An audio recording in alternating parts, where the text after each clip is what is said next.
Mommy, that girl is singing off key on the record because she got a image that we all know ain't really true. I don't include them. They include themselves. Whitney Houston wasn't just a singer. She was the voice. A powerhouse of soul and precision, with a range so untouchable it could silence a crowd, lift a prayer, or shatter expectations in a single breath.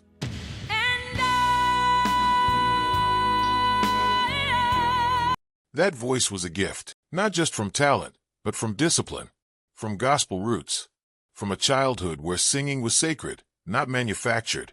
To the world, Whitney was elegance, grace, and perfection. But behind the gowns and Grammys was a woman with razor-sharp instincts, especially when it came to other artists. She had no patience for mediocrity, no tolerance for shortcuts, and no interest in pretending she respected someone if she didn't. Because to Whitney, music wasn't just sound, it was soul. And not everyone earned the right to hold a mic. From icy interviews to legendary side eyes, her silence spoke louder than most feuds. But make no mistake, she had a list.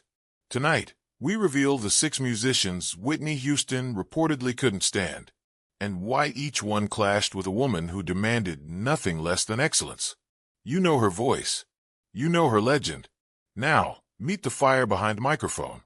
Number 6. Paula Abdul, the one who pushed her patience. Whitney Houston respected music deeply. She treated her voice like a sacred instrument and saw singing as something spiritual, earned, not gifted.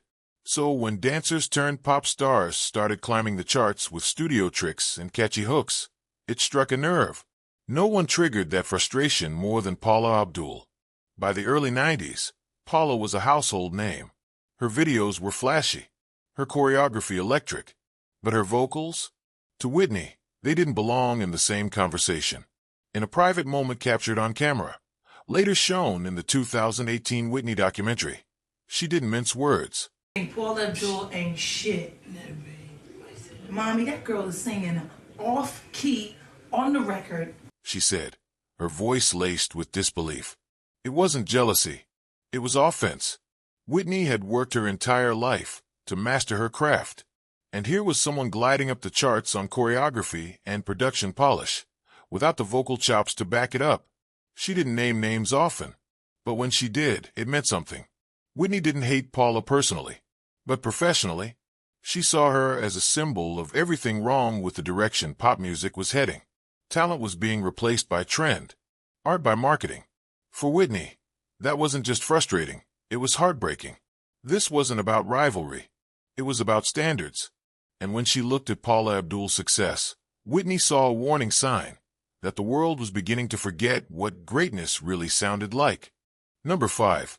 Bobby Brown, the love that turned toxic. He wasn't just her husband. He was her heartbreak in human form. Bobby Brown and Whitney Houston were once the royal couple of R&B, fire and grace, chaos and control. On stage, it looked electric, but off stage, it was anything but romantic. From the start, there were signs of tension. Bobby, known for his wild persona, couldn't handle being in Whitney's shadow. She admitted it herself in a rare moment of honesty. He was jealous. And that jealousy didn't stay quiet. It became the air they breathed. Behind closed doors, their love story turned to war. Whitney dulled her own light to make space for him, calling herself Mrs. Brown, joining his unfiltered reality show, trying to seem smaller so he could feel big. But it was never enough.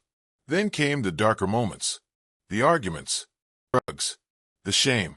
In one of her most heartbreaking interviews, Whitney recalled Bobby spitting on her, right in front of their daughter. I didn't understand why he had such a hate for me, because I loved him so much. She never publicly said she hated Bobby. But sometimes, hatred isn't loud. Sometimes it's in the silence, in the sadness, in the years of love that slowly turn into survival. He was the man she defended, forgave, and carried for too long. But in the end, Bobby Brown didn't just break her heart. He cracked the very foundation of Whitney Houston. Number 4. Madonna, the mirror she refused to look into. If Whitney Houston was the voice of heaven, Madonna was the thunder below, loud, unapologetic, and constantly pushing boundaries. They were two of the most powerful women in music, yet they couldn't have been more different. One worshipped the mic, the other the spotlight. Whitney never publicly feuded with Madonna in the tabloid sense. But that didn't mean there wasn't tension. In the late 80s, Whitney reportedly called Madonna revolting during a private conversation. A single word, soaked in judgment.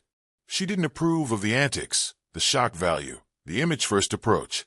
To Whitney, singing was sacred, and Madonna's brand of provocation felt like a betrayal of everything real artists stood for.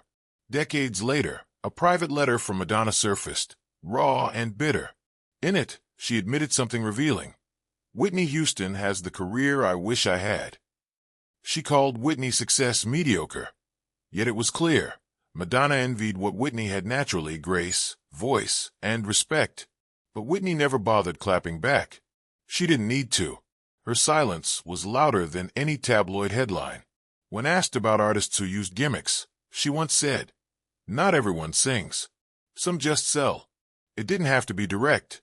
Everyone knew who she meant. This wasn't a catfight. It was a cold war between image and integrity. And for Whitney, Madonna wasn't just another pop star. She was the embodiment of everything Whitney refused to become. Number 3. Janet Jackson, the quiet rivalry. There was never a public fight between Whitney Houston and Janet Jackson. No interviews laced with shade. No dramatic red carpet run-ins. But behind the scenes, there was distance and silence, and just enough tension to make people wonder. They were two queens ruling different kingdoms. Janet, the rhythmic, dance-driven force with a velvet voice and iron control. Whitney, the soaring soprano with gospel fire and ballads that stopped the world. They weren't enemies, but they weren't friends either. The music industry, always hungry for conflict, quietly pushed the rivalry. Janet was hailed as edgy, raw, real. Whitney was called polished, pop, too clean. And in a world obsessed with authenticity, those labels stung. At the 1989 Soul Train Awards, Whitney was booed by parts of the crowd. The message was clear. She was losing ground with the very audience that once claimed her. Meanwhile, Janet, confident, cool, and unshakably street, was embraced with open arms.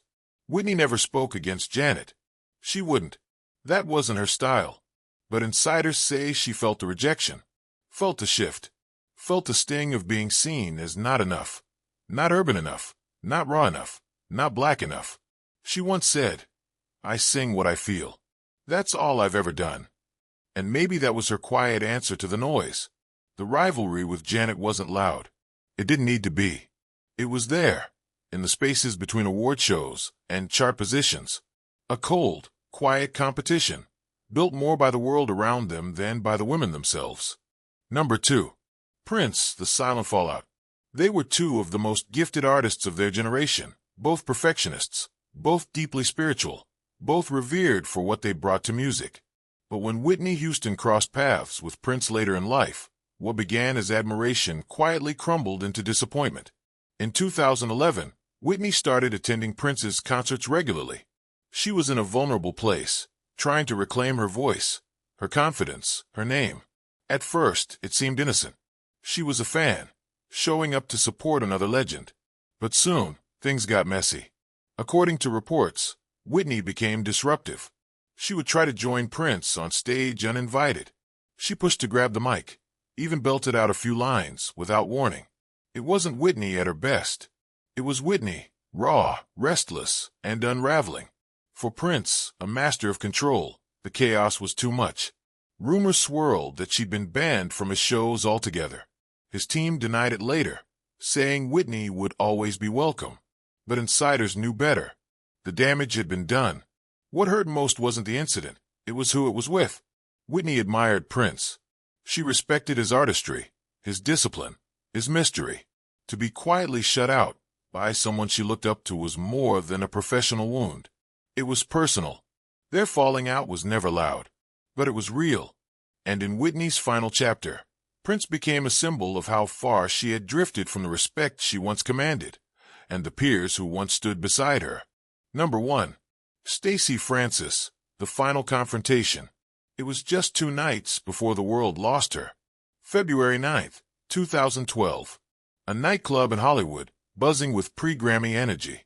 Whitney Houston walked in, raw and radiant, teetering between comeback dreams and personal demons. Among the crowd was Stacey Francis, a rising R&B singer and former X Factor contestant, someone Whitney barely knew. But that night, something snapped. Stacey was talking with Ray J, the man long rumored to be Whitney's younger love interest. It might have been innocent, friendly, but in Whitney's eyes, it looked like betrayal. Tension cracked the air, and before anyone could stop it, Whitney marched over, furious, protective, and unfiltered. Voices were raised. Accusations flew. It wasn't a physical fight, but it was emotional and very public. Some described it as a catfight, but it was more than that. It was the final flare of a woman who had been pushed too far, too often. Stacey later said Whitney misread the situation, that she admired her and never meant any harm. But the damage was done. Whitney left the club shaken, and by the next evening, she was gone. This wasn't a long-running feud. It wasn't about music or legacy. It was about pain, insecurity, a life stretched thin by pressure, heartbreak, and public eyes. Stacey didn't make the biggest mark on Whitney's career, but she was there at the end.